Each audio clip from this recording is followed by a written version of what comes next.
The views and opinions expressed in these historical letters that may contain vernacular used in the World War II era, the post-war era, and the Cold War era do not reflect the views and opinions of any of the individuals involved with this project, including, but not limited to, the podcast's creators.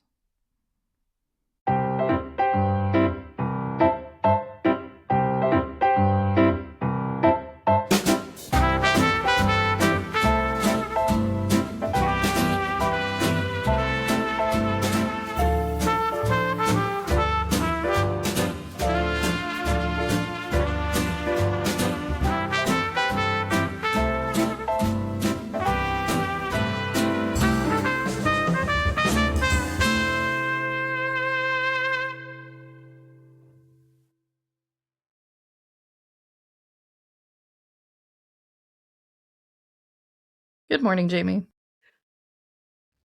Good morning, Alley Cat. We're at a monumental point here in the podcast. I think, It is. It's kind of. I'm just kind of like letting the weight of it kind of hit me real quick before I can like jump in. yeah. But this is episode 92, and this is the season finale for season 2 of the Love Sweetie podcast. Mm-hmm. Oh, it's so nice. It's such a nice. You know what? I like milestones. I'm just gonna make them up. Yep. 92 is an episode milestone, and episode 90 is a milestone. But this, and in fashion, I didn't read letters. I read one. I did read one.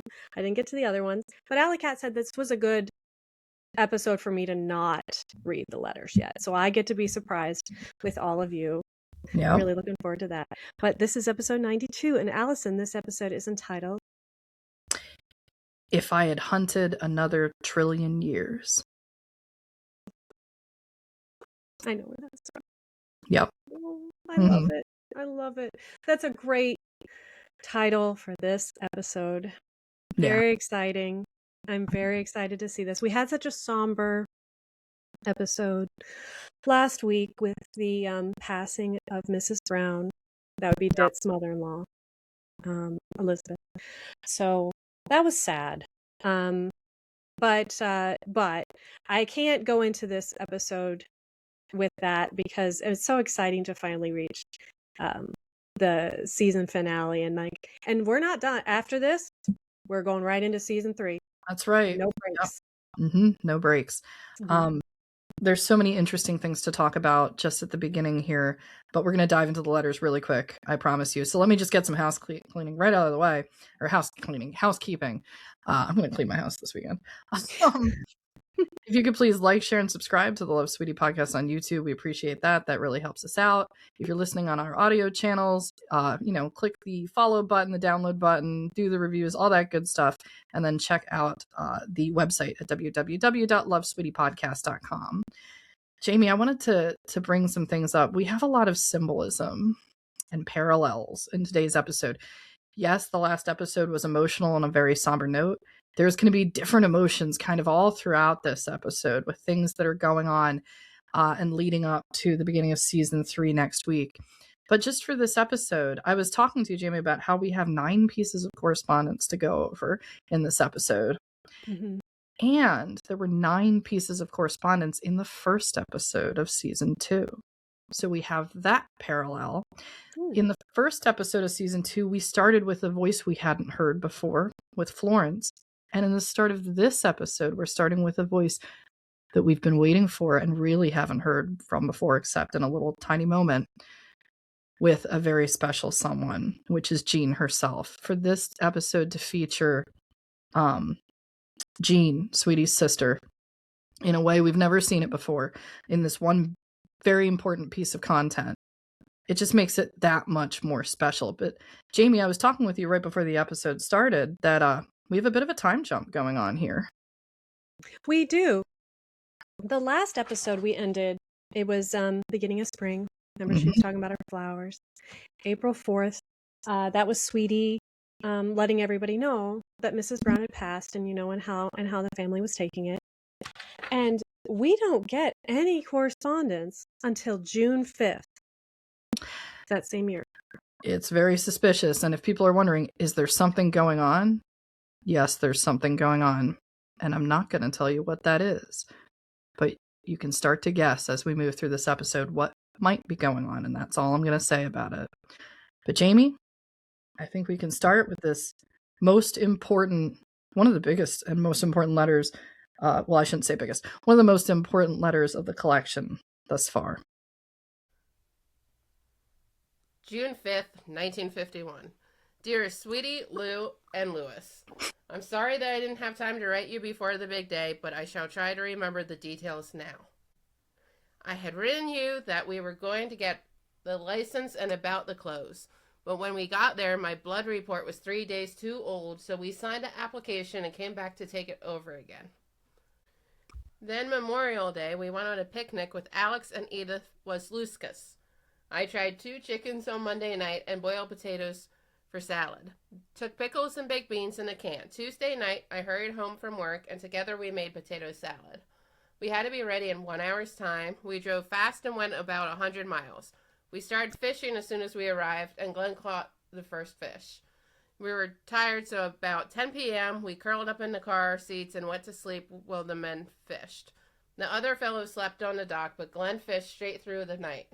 They caught 25 bullheads. Glenn cleaned them all, and then we went to town for breakfast, 7 a.m., and started home. We were back by 9 a.m.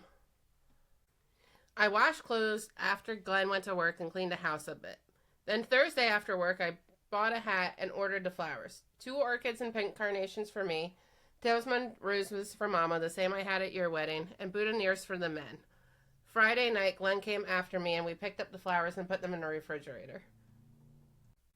Saturday morning, I was up at 5 a.m. to wash and dress, clean the house, and get breakfast, burn pancakes. Who was excited? It was raining very hard. Glenn was there shortly after 7:30, and we were off for Lacona by 8:30. It rained all of the way. The folks were nearly ready, and after a cup of coffee, we were on the way by 10. We had a nice trip down. Glenn used his ever-ready supply of jokes and stories to keep them laughing, and they both enjoyed it. Papa spotted flowers to rate on the way back. We stopped in Osceola for film and had to rush to get to Bethany before 12 o'clock. It was about 12 till when we walked up the steps. They had mislaid the application, so we stood on one foot, and then the other while they hunted, but to no avail. The girl remembered us because of my blood specimens, so she gave us the license. We drove to the church, and Glenn got the minister at home, who directed us to the bathroom and a mirror. Then he went to change clothes. Mama and I helped each other. She wore the corsage pin that she had at your wedding. We all went to the study to make out the papers and sign the documents. We decided that Papa give me away, and then we were off to the chapel. It was a very lovely service, and the chills raced over my spine. Glenn's voice sounded a little strained. Papa held my right hand, gave the wrist to the preacher, who gave my hand to Glenn. As he finished, thereto I, thee too, my troth, to be squeezed, my hand, and I can't tell you the reassurance it gave me. Then we repeated the vows. Glenn had to use both hands to get the ring over my knuckle as my hands were sweating. His was easy to put on. When he kissed me, it was the nicest one I've ever known, and one I shall remember until I die. He broke the lip off one orchid. Then we went back to the office to finish signing, and then Papa took colored movies of us coming out of the church with Reverend Cook and Mama behind. Some of the preacher alone, of Glenn and I, and of Mama alone, Papa alone, together, and then the preacher took the 4 of us. So we have a lot of 7 foot of film. We drove back to Lacona in more rain. The sun shone for 1 hour as we came out of the church. We stopped at a filling station for gas and cigarettes. We weren't able to find the flowers that Papa had spotted. Mama had baked a huge angel food cake, and she put iris in the center. We had sandwiches, jello, and cake, and coffee, and then started back to Des Moines. We went out to Sisters to see them and show off the flowers, etc. We stopped for Glenn's things on the way, and then we were at home. We ate sandwiches that I had taken along, and nobody was hungry enough to eat. We had planned to go out to eat, but weren't hungry, so we will still have that later. Sunday night, Ella called to say they would start papering yesterday, so Sunday after Glenn went to work, I moved the furniture into the kitchen and bedroom. The man didn't show up, so we had to watch TV from the bedroom into the kitchen last night. They were supposed to start today. I can't tell you quite what it is, but the change from being single to married is a very special feeling and a wonderful one. If I had hunted another trillion years, I'd never have found anyone so wonderful as Glenn. I'm so proud of him I could scream to everyone. Outwardly, we both appear calm. I had to wash my hair at work Friday morning and wore a white towel over the pin curls. Everybody thought I had a big date. Were they surprised? They still can't get over the fact that no one knew about it ahead of time. People are still losing their eyes and dropping their jaws today. Well, I gotta get to work. I'm sending you my souvenir copy. Please return it. Glenn wants to write too. Well, why didn't he? Helen was floored. I told her yesterday I collected 5 of the 8 on the bad debt, 2 weeks ago. Something old, my stockings from you. New suit, borrowed, gloves Bob brought from Cuba. Blue pants. Oh. Happy. Jeanne. Oh my gosh. Yeah. So, Allison, Mm-hmm. can you please introduce us to the person who voiced Aunt Jeanne? So I am happy to tell you that the person who voiced Aunt Jeanne is my twin sister.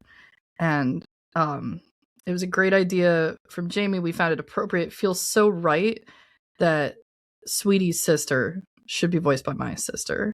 Mm-hmm. And that somewhere, wherever they are, Aunt Jane and Sweetie would be smirking at that. So it's meaningful because it's still all in the family with that. But at the same time, she did a really great job. And the thing is, my sister also remembers Aunt Jeanne. I think we both got the same stern and glare for many years from her. Jeanne had a very direct way of saying things. She didn't mince words. She was just like, here you go. And so her channeling Aunt Jeanne was exactly kind of how I had, which is just rush right into the sentences and go right through. She doesn't do as much description. She gives a little bit, but she's like, and we went here, and then we went here, and then Dad wanted to try to raid some flowers on the way, and he made note of where they were, and we got cigarettes. And it's one of these things. But even she gets to her heartfelt moments. If I had hunted the other trillion years, so Jeanne gets the title of the episode. She has to. Oh, it was so wonderful, and I'm so grateful to Carolyn for doing that. Yeah. I really appreciate her, because I think that it's very meaningful. It's very meaningful. And you know what I can add to that? Carolyn's also engaged right now. So it's perfect timing that she's reading about Aunt Jean's wedding at a time period. She's planning her own wedding. So congrats to her and to her fiance, Jake. If they're listening to this later, looking forward to that. That's coming up in a number of months. Very nice. Very nice. And we did get a little bit of insight into Jean's personality. Mm-hmm.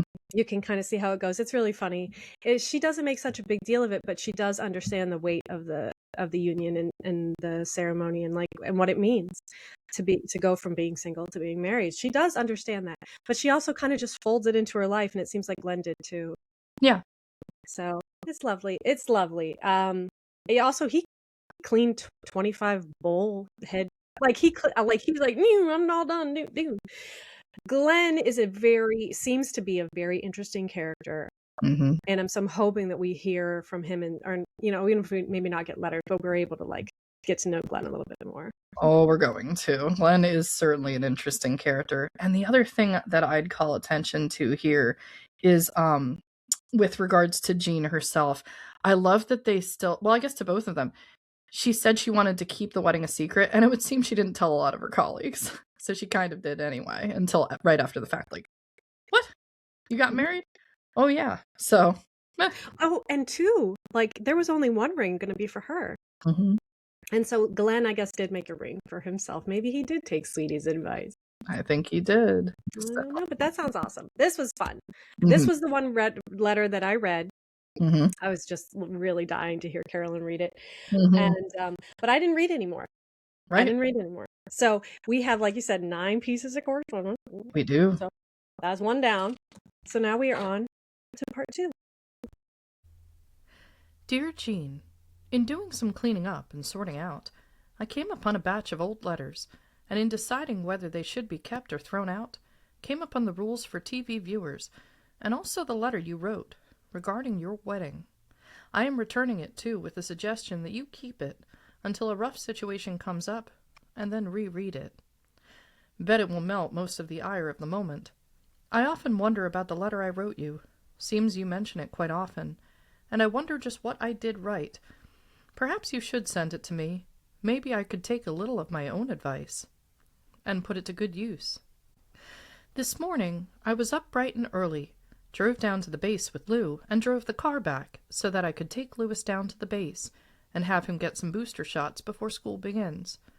I had told him of it the night before, and in his tears I could see us as kids cowering in the closets whenever those cold shots came due. I promised him a trip to the Willow Grove amusement park if he didn't howl, and he's going to hold me to it. I took the clothes to the laundry, and they washed them for me while I went down to the dispensary.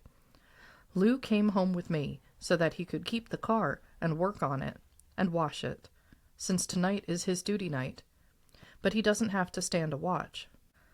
I noticed the movie was starring Jeanne Crane in a travesty on the sororities of the nation's colleges, and decided I'd like to see it.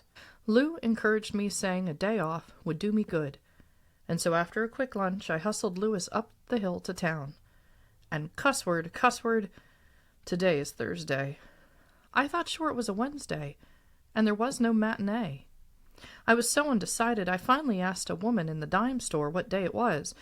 She looked at me with pure sympathy in her eyes and said, "You were as bad off as I am." I guess I am at that. Sweetie. Oh, goodness. Mm-hmm. Well, Lou was trying to help her out. Yeah. That was good. I like how she mentioned the letter of Jean's letter of her wedding. Yeah. And so she did send it back, and then Jeanne kept it. That's how it was survived compared to all the others, because usually she keeps them and then she doesn't save them after a while. That's why we can also date this letter as being from 1951, of being after the wedding. But we've also got, there's clues in this letter. Ooh. So the clue is, to date the letter better, is the movie they're watching, actually. So Jeanne Crane, having looked this up to try to date this better, that movie was called Take Care of My Little Girl. That wasn't mentioned in the letter, the name of the movie, but just what it was about. But I'd done some research on it. It was released on July 6th, 1951. So since she's just going to see it, it makes sense that this is early to mid-July of 51 for this content. But there's another thing to watch out for here. And here's where I would draw our listeners and Jamie's attention to the hidden clue in this letter, that something is going on. And the reason, it has to do with that reason why there's no letters for the previous months. So in the letter, Sweetie writes that she goes to the matinee, right? Or she attempts to. The matinee is not playing. Says she's going to take Louis, and she writes, "After a quick lunch, I hustled Louis up the hill to town." Wait. Yeah. She's not really near a town, and there's no hill. Did they move? Well, that's all we're going to hear from Sweetie this week. Oh. We don't know where Sweetie is right now. She's somewhere, but we do know this. They're no longer at County Line Road. What? That's like, I'm okay. All right. Well, you know what? I mean, all right. Yeah, like, so there's like, oh, they bought that house. Oh my goodness. You loved it. Her garden was just coming up. What could possibly have happened to make the whole family up and say, we're leaving? And we're going to find that out next week at the beginning of season 3. Oh man, I had okay, yeah. I mean, I had some kind of ideas. I'm not going to say, oh, I don't know anything. No, I do have some kind of ideas, but that kind of threw me for a loop. It took forever for them to buy the County Line house. Right. And so in 2 months, they're not even there. Like, there's a 2-month time period and they're gone. Out. Wow. Man, I hope they got something for that house real good. I mean, I really do. Here's hoping. Yeah, we knew they still owe the loan on it. They still owed Jeanne a portion of it. Something big happened that said, we're leaving. And we're just going to leave everybody in suspense with where Sweetie is. And that's the last we're going to hear from Sweetie in this episode. Congrats on your marriage, Jeanne. And she's tired. I will say that. She doesn't know what day it is anymore. Well, yeah. Well, you know, if she moved from County Line to like some brand new house somewhere, I can imagine she's probably pretty tired. Yeah. And Lou even says, you know, you need a day off. So, something big happened. But so I am excited to tune in next week to see what that is. However, that was only part 2 of our 9-part letters. Yep. So that means that we have 7 letters left to go. I feel like maybe we need to get going. Yeah, and Jamie, we're gonna switch perspectives here. We're gonna not only are we gonna go to Iowa, we're gonna travel far past Iowa because a certain someone, Oh, who could that be? yeah, has finally decided to road trip. Albuquerque, New Mexico, July 26, 1951. Dear Jeanne, arrived here yesterday. Still very little wind, but more here than elsewhere. However, we practically had none. It seems impossible to locate the place of Bob's crash, but may do so yet from information obtained in California. Our radio works about as well as expected. We've been able to get very good cabins, not to exceed $350 a night, clean, shower, and sometimes with gas stoves. It is not so warm here. We are a mile high. One does not perspire much. Saw a nice rainstorm yesterday coming here. Could see the whole thing. In eastern New Mexico, they have had their first rain Sunday, the first since October 5th, 1950. We see many new flowers. At zoos along the road, we can see rattlesnakes, ravens, porcupines, etc. It's hard to find camping sites, as many places are bare of grass and dusty and rocky. But as it stands, we camp half the time. We had generator and regulator trouble, got stranded 10 miles from home with a dead battery. But luck was with us as we got back to Santa Rosa, got the battery charged. Exceedingly lucky, thus far. But Mama says we have not spent $20 yet. How? No one knows yet. Love, Papa. Oh, goodness. Mm-hmm. This is where it was because we knew that Chester and Laura were planning a trip to the Southwest. Sweetie had wanted to go. Mm-hmm. And then I guess that trip fell through because now it's occurring, and it would seem that Chester is going to look for the site. Man, this is hard to get out. Yeah, that's why I said there's a lot of different emotional moments of this episode. We get that beautiful moment with Jean's wedding, and then we get the mysterious moment with Sweetie.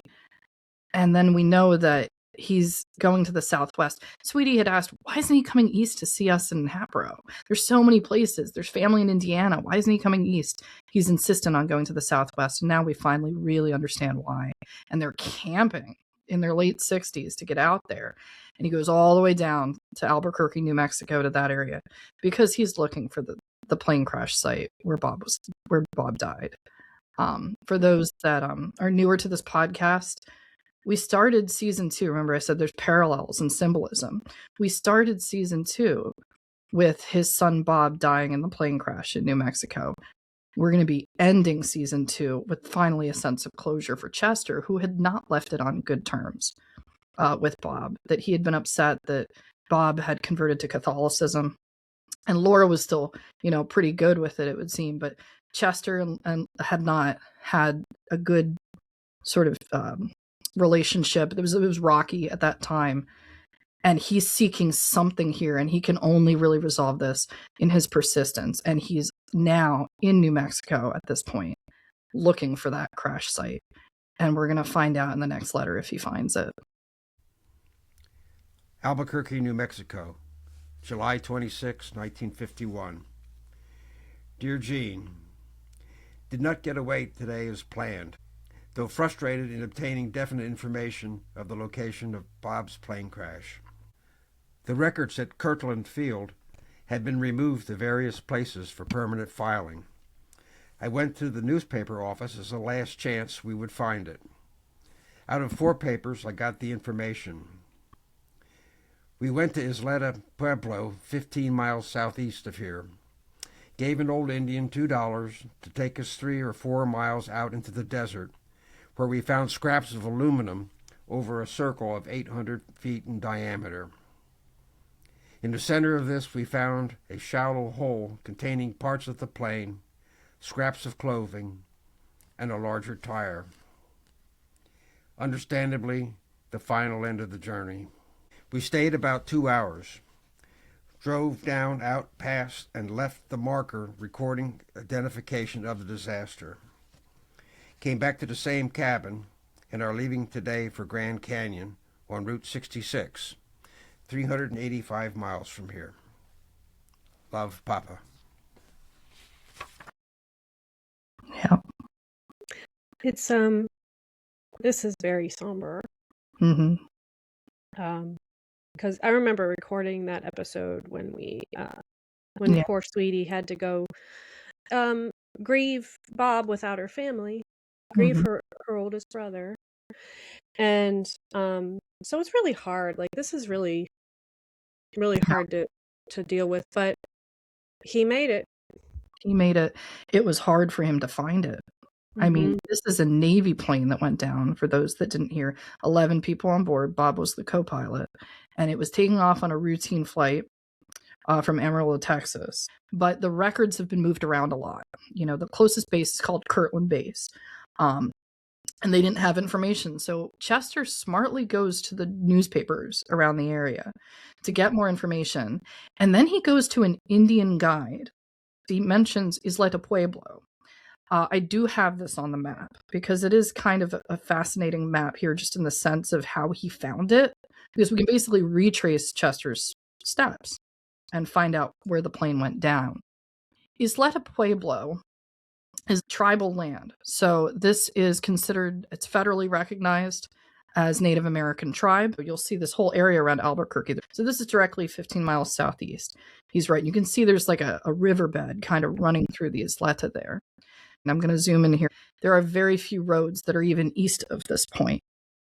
And these are all called Indian Trail roads. So we can suspect that the Native American took him east at this point. The road becomes apparent to about this juncture.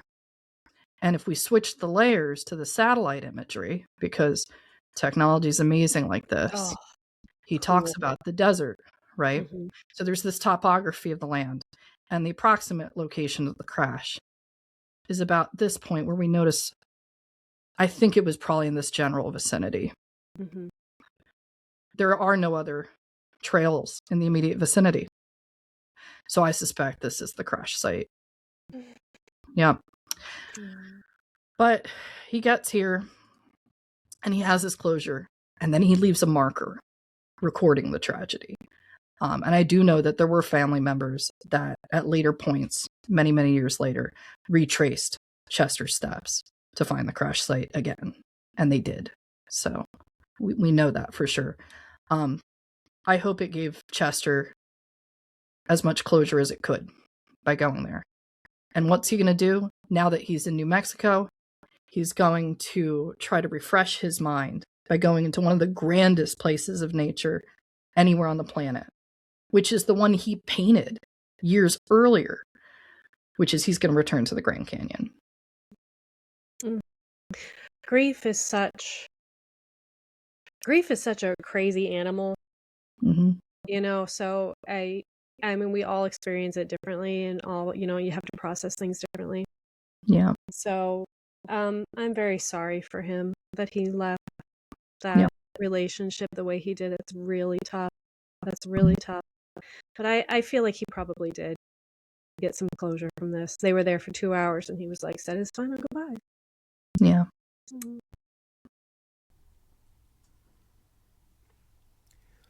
Winona, Arizona, Sunday, July 1951. Dear Jeanne, the little radio works about as well as we could expect of it, but we will use it more when we get to the canyon, about 100 miles from it yet. It has taken us longer than we anticipated, but I don't think anyone could beat us from what we have done. We'll call Frank when we get there. We are not finding the climate as hot as anticipated, but it is warm enough. We need blankets at night. Have camped out about half the time. Strange to say, we don't find good camping sites, and sometimes cabins safe enough for me to stay with both eyes shut, for fear we may be robbed. Love, Papa. You know how I know he's going through it right now? I have never, ever seen Chester use an exclamation point. Ooh. Yeah. Rarely. He's just throwing them out like... He's just throwing them out. Just peppering that postcard with those exclamation points. Yeah. Chester, oh my goodness. That being said, they're in their late 60s camping out along the roadside as they head to the Grand. Look, Laura's tired, okay? Here we go again. So I don't think she minds it. To be honest with you, I don't think she minds it. I think that Laura and Chester were made of tougher stuff. Yeah. You know They're from what I a mean? tough generation. Yeah. They are tough. They're in Iowa. They don't have an indoor bathroom. Yep. You know what I mean? Yeah. So I think that, yeah, even though that this is not something that I don't camp. I'm 45 and I'm like, air mattress. What is it Kevin O'Leary says? He says in interviews, I don't camp. Every time I sleep, I like to sleep somewhere where there's a mint on my pillow. It's a good one. And he's a little bit concerned about being robbed too. Yeah. Yeah. Oh man. So this is rough, but like I said, and then one thing I wanted to point out too is he's addressing this to Jeanne Joss. Yep. Velma Jeanne Joss. Yeah. There it is. Oh, by the way, speaking of Laura, we're about to hear from Laura. Yay! Grand Canyon, Arizona, Monday, July 30th, 1951. Dear Jeanne and Glen, Papa went to the post office and got your 2 letters dated 24 and 26. Also one from Sweetie dated 26th, which came by air. Very glad to hear from both of you. Forgot to post our cards, written yesterday a.m. We will be at this same cabin tonight, and may go to the west entrance, which is nearly 50 miles, maybe, from here. Not sure yet about a place to camp there. Cameron on the map. We could have set up camp free here, but decided to take the cabin at $2.50, the least we have paid yet. It is a very large camp, but seems to be a small village. We are about to decide to not go on to California. I have had more than I can take in, and though I'm not going to insist, I'd like to turn north here, and not west.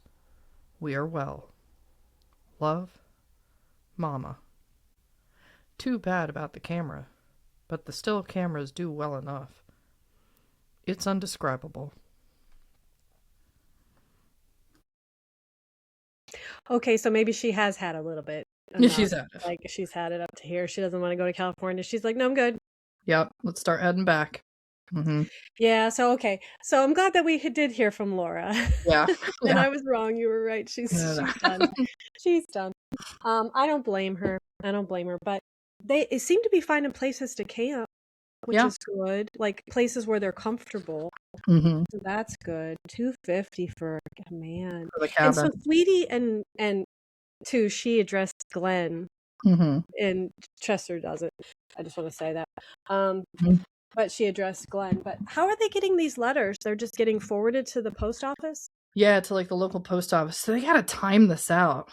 I mean, think about it. First of all, the mailman on County Line Road would not be able to handle this because he's negligent and bad from Sweetie, and things are late. But they're anticipating where they're going to be, so they probably were telling them by this point in time we should be at the Grand Canyon. So send it in advance to get to there, and we can see it's like about 4 or 6 days in advance. So by the time they reach there, I mean, it's a lot of coordination, but they've figured that out. That's the check-in point, is really the Grand Canyon. Okay, so that's cool. That's neat. But also, like you said, it's a lot of planning and a lot of things you got to kind of figure out. Yeah. So that was really cool, though. Oh, I love it. I love it, too, because this is only the 6th piece. So we have 3 more pieces left to go. Let me see if I can find it here. Gosh. Okay. Where are we at? Part 7? Part 7. Okay. Grand Canyon, Arizona, July 31st, 1951. Dear Jeanne, got your letters today with one from Sweetie. We arrived Sunday afternoon, traveling over 1,800 miles. Used $23 gas and 1 quart of oil. Car a little bulky here, at about 7,500 feet altitude. Gas is 33 cents here. Cabin, $2.50. The real season here is in June. It is not too hot. Need blankets at night. Perhaps your camera will not arrive until we get back. Mama weeps much unless I stay well within the beaten trail. But she does not dream at night as one would expect. We sleep very sound here. Don't think I woke up at all last night. Little radio does not appear to work too well here, but at other places it seems to do pretty well. We will probably stay here for about 7 days so you can write again. My heart does not affect me. We'll try to write again tomorrow. Love, Papa. See those exclamation points. Just saying. Yep. And also, every time he wanders off the beaten trail, Laura's like, oh my gosh, here we go again. We have to remember, this is the one, Pes Humani, episode 23. This is the one that decided it'd be a good idea to set fire, to add pretty picture color and make cool pictures, and set fire to a part of his farm. And it didn't go as he planned, clearly. So Laura's like, no, please, come on, let's not. Oh my gosh, because this is happening. He's probably wandering off as she's saying, like, oh man, there he goes. So it reminds me of like if you had a toddler. Yeah. Like she's gone back to toddler. Like you just have to keep them from killing themselves or doing something where they suffer great bodily harm, and she just has to follow. And we have to remember too, Chester had a heart attack. Right. So it's really interesting to me, though, that he's like, we sleep so well here. And a lot of people do retire to climates such as this, Yeah. So I'm wondering if maybe this would be better weather for them. Remember how we talked about little Lewis isn't getting so sick, being away from the industrial zones? Right. And now he's better. Well, it's like the same thing. A lot of people retire to like the Southwest or even, in Florida because the weather's better. Yeah. I wonder if that would be something that they would like to do. But yeah, so yeah, I like how we kind of got the Laura postcard and then the Chester one, the exact one. It made me think about one thing though, Jamie. We haven't used this term in a while, but you know what Chester's doing? Is he puttering? He's puttering at the Grand Canyon. Some grand puttering going on right now. He's be right back, going on a putter. And she's like, oh, here we go again. So no wonder she didn't want to go west. She's like, we're done. Let's start heading back. Oh, goodness. Whew, okay. All right. This has been an emotional roller. I know. It's everything. This episode. It's the season finale, everybody. This is what was going to happen. So. Oh, gosh. I'm going through it now. Okay. All right. But that was number 7? 7. Yep. Okay, cool. So now we're on to 8. Grand Canyon, Arizona, August 2, 1951. Dear Jeanne, we're leaving this place today as we think we have about covered all of the ordinary points of interest on the upper side.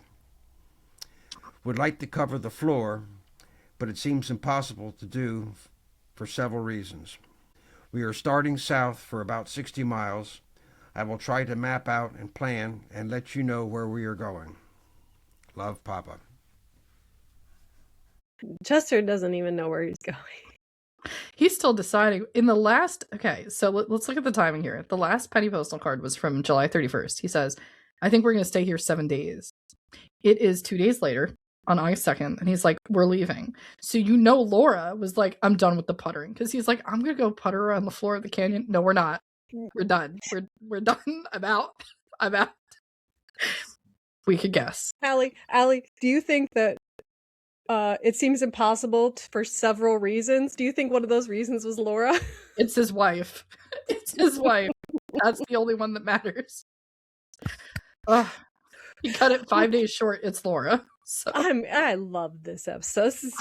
I say this a lot. This is one of my favorites. Okay, and it's not even done yet. A lot going on in this episode, yeah. But we do continue with the trip here 4 days later. Denver, Colorado, August 6, 1951.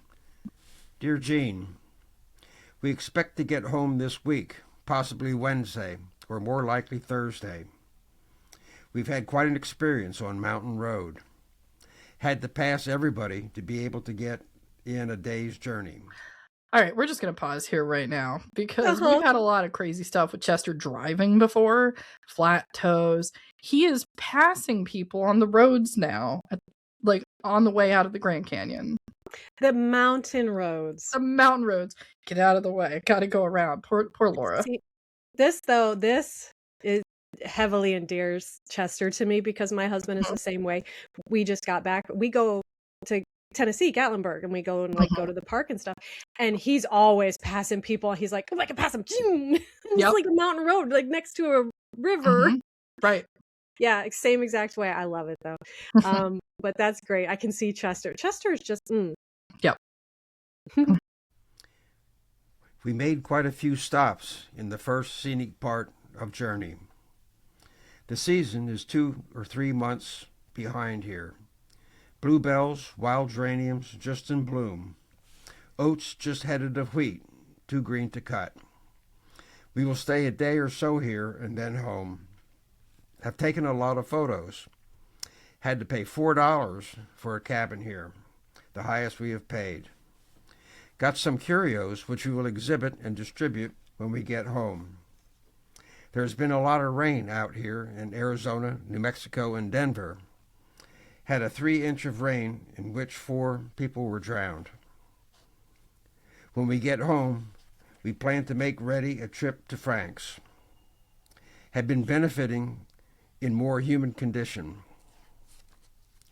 Talked with Frank last night, took 3 minutes to get. When we phoned in Canyon, took 16 minutes. We'll let you know when we return.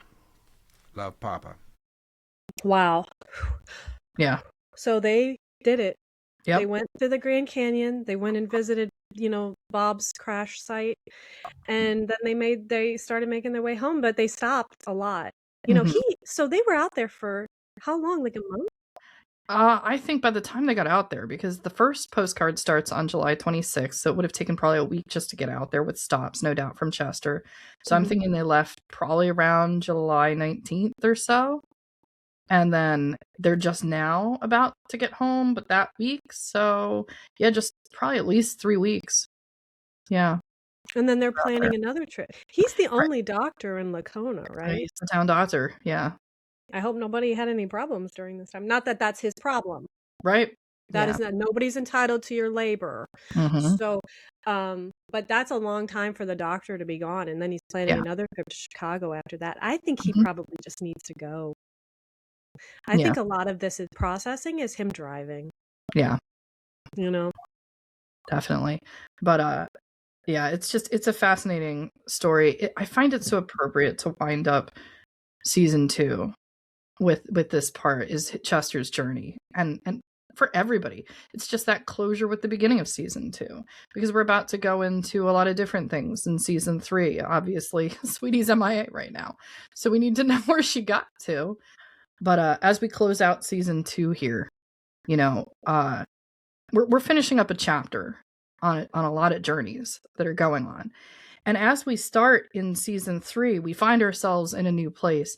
And this is where I'd like to step back from a moment and almost maybe meta level about what's going on here. I've always kind of found it fascinating that there's very clear story arcs in someone's life. It is the idea that somehow there's a plan behind it all. Things seem to be fitting a certain structure that is so classic that everybody can identify. And Jamie, I don't know if you've ever heard of the hero's journey.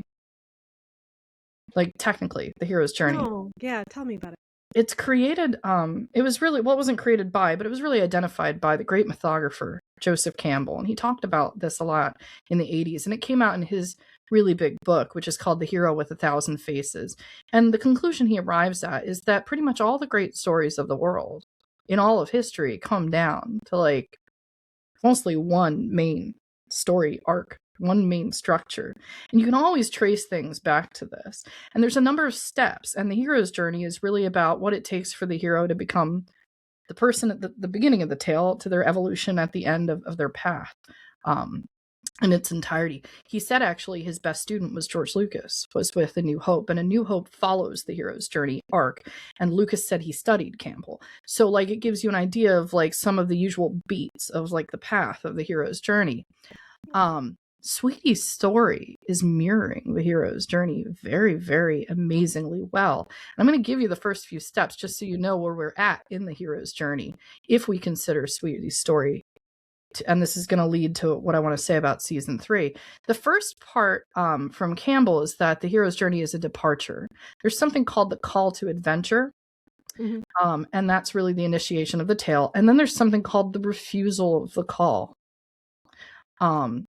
And it's basically the moment where like the hero's been called to do something, but they don't want to do it. So they turn around and then ultimately they have to go on the journey. And what I find fascinating about this is we get the call to adventure basically throughout the entire first season. Sweetie's starting her journey. You know, we're starting the journey with her. And then she's forced to go to Pennsylvania in season 2 and she doesn't want to go. And what does she do? They try it in Iowa in that fall of 1948. She says, no, I don't want to do this. And she goes home. And what happens? As it does in the classic story structure, it doesn't work. You have to go. Mm-hmm. You have to go where you're supposed to be. And she returns to Pennsylvania. And then we get the antiquing. We see that she's in the midst of the journey and she's moving forward. So we go through basically the other steps and we find ourselves in like the big next section of the journey after a few other steps. And it's called The Road of Trials in the breakdown. And in this portion, where things happen is usually as we head into that second portion. There's usually some allies that you find. Maybe we would call Mrs. Rieselman an ally of things. But we also start to run into obstacles. Sweetie's life hasn't been without obstacles, but she's overcome a lot. I mean, tons of obstacles. And the people on her journey have been genuinely pretty helpful to her. There have been a couple people, like Mrs. we talked about in the last episode, the neighbor that she didn't get along with, but she's not really like an enemy, you know. It's just she's an annoying neighbor that, well, not even annoying. She's a neighbor that didn't want to talk to them at all. But I think it's time, Jamie, to bring in a character that's maybe not so nice into the storyline here. And this is the tease for season 3. You know, there are some people in stories where there's a character that appears and it's a love-hate relationship with that character. My goodness, they're so interesting, but they can be petty and they can be mean and they can be cruel. And we're about to encounter this character in this storyline with the beginning of season 3. I can't wait to introduce them because in a story where we have such a great protagonist, sometimes that story is only as good as a great antagonist finally showing up in the scene. Or better said, with the structure we're talking about, sometimes the hero is only as good as the villain appearing in the tale. And it's going to be up to this audience as they continue with the story, moving in season 3 and beyond, to make that determination. This new character coming in, are they one of the great villains of Sweetie's tale? It's going to be on everyone to decide. But I can say that you've met this person before. They were never identified at the time. They appeared somewhere in season 2. And they are not as they appear from when Sweetie described them the first time. I am so excited at the beginning of season 3 to introduce to you who I consider to be the great villain at this time period for Sweetie. And her name is Darst. See you next week.